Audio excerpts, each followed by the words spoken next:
Être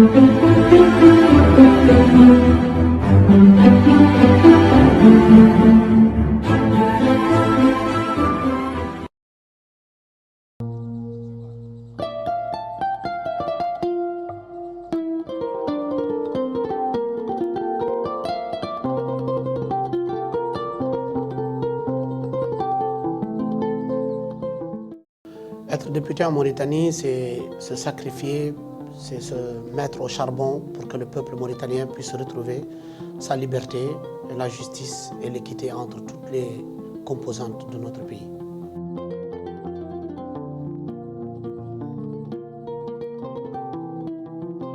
C'est encore plus difficile parce que tout simplement, nous apportons une nouvelle touche, une nouvelle innovation, une nouvelle vision politique, une nouvelle manière de faire les choses et une nouvelle manière de dire les choses qui forcément peut ne pas être appréciée par le pouvoir qui gouverne la Mauritanie avec une main de maître en termes d'injustice, en termes d'inégalité. Et donc c'est risquer sa vie tous les jours pour que les populations mauritaniennes puissent enfin être libres et vivre pleinement la démocratie et la justice dans notre pays.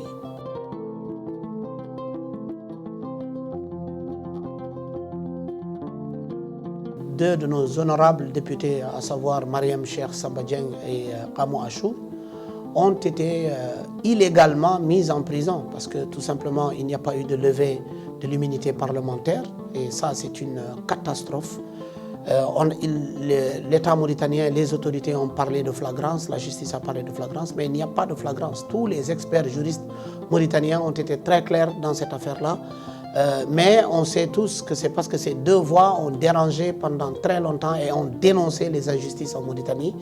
Je suis solidaire avec ces députés, leur place n'est pas en prison, surtout que Mariam Cheikh allait un bébé de 4 mois, donc, qui est en prison avec sa mère. Et ça, c'est d'abord moralement inhumain et de la justice, on n'en parle même pas. Donc leur place, c'est à l'Assemblée nationale et non en prison.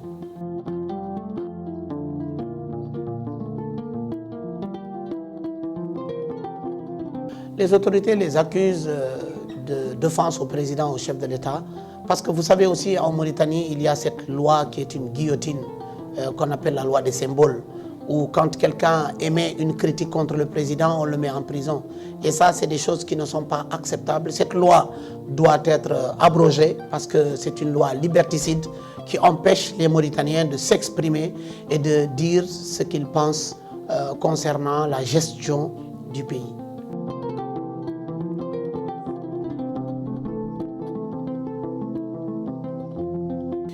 La question de racisme d'État a fait beaucoup polémique à chaque fois que j'en ai parlé, mais ce qui est très clair, c'est qu'en Mauritanie aujourd'hui, qu'on le veuille ou pas, le racisme d'État est très clair. Il faut juste regarder les nominations, il faut regarder la sélectivité qui est faite dans les concours nationaux.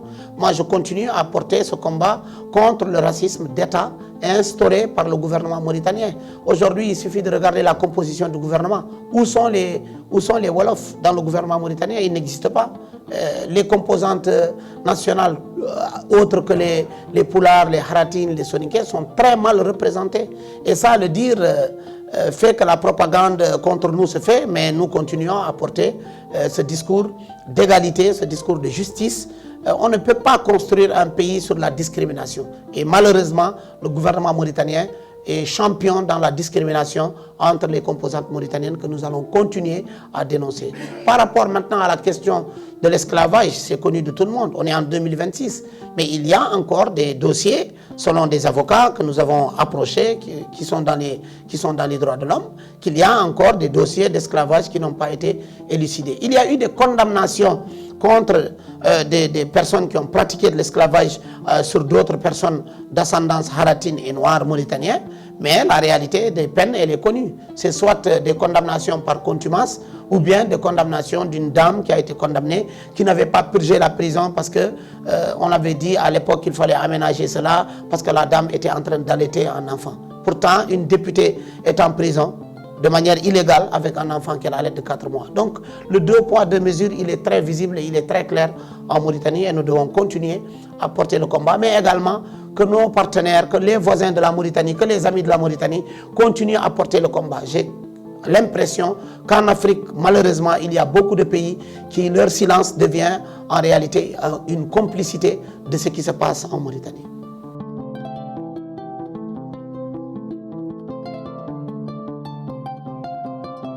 Le dialogue national, moi je dirais l'arnaque nationale, la plus grande arnaque politique qui est en train de se dessiner a été le dialogue. Dès le début, quand j'ai eu vent de l'organisation du dialogue et qu'il n'était même pas encore mis sur pied, j'ai pris position très clairement contre le dialogue, que je n'irai pas au dialogue et que ceux qui vont aller au dialogue risquent d'entériner la catastrophe contre la nation mauritanienne, à savoir l'ouverture de la constitution mauritanienne par le biais du troisième mandat. L'histoire m'a donné raison.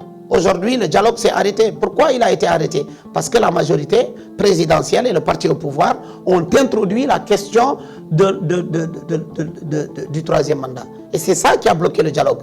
Aujourd'hui, au moment où je parle, on est au mois de mai 2026, mais la réalité, elle est là. Le dialogue, il est arrêté. Les forces politiques n'arrivent pas à communiquer. Et aujourd'hui, qu'est-ce qu'il faut faire? Il faut retirer la question du point sensible du troisième mandat. Donc, sachant toutes ces raisons-là, et avec toutes les informations que nous avons eues dès le début de cette affaire-là, nous avons choisi de ne pas être complices face à une situation de coup d'État constitutionnel qui était en train de s'organiser. Et j'espère que maintenant, l'opposition participative à ce dialogue-là a bien compris la leçon et ne doit pas accepter que la question du troisième mandat soit discutée dans ce dialogue-là. Parce que accepter même d'office, accepter à l'avance de discuter ce point-là, c'est permettre l'impossible à devenir possible. Et nous sommes des avant-gardistes, nous serons là. Quand il faut toucher à la Constitution, on va se battre pour que cette Constitution-là ne soit pas modifiée pour arranger le président Mohamed Cheikh Ould Ghazouani et qu'à la fin de son mandat, il doit prendre ses bagages et il doit partir et laisser le pays dans une stabilité la plus absolue. Sinon, nous serons dans la rue, nous allons descendre dans la rue et nous allons lui montrer que la Constitution est une ligne rouge pour le pays que nous voulons stable.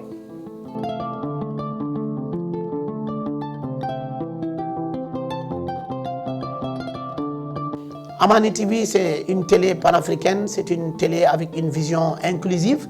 C'est la raison pour laquelle nous sommes là. Notre message pour la jeunesse africaine, c'est que cette jeunesse-là doit se battre. Elle doit apprendre à marquer l'histoire. La jeunesse africaine aujourd'hui, elle est majoritaire. Dans tous les pays, la jeunesse est en forte croissance.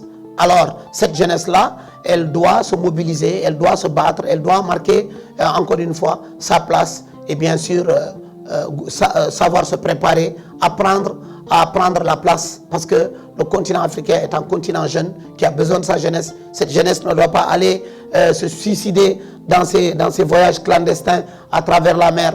Même si nos présidents, nos pays respectifs nous mettent dans des situations d'injustice et de discrimination, nous devons rester debout, nous devons nous battre pour prendre nos places, à savoir les mairies, à savoir les conseils régionaux, à savoir les parlements de nos pays respectifs comme députés et devenir des véritables leaders de changement pour que nos pays puissent aller de l'avant. L'Afrique a réellement besoin de ses enfants, de sa jeunesse en particulier.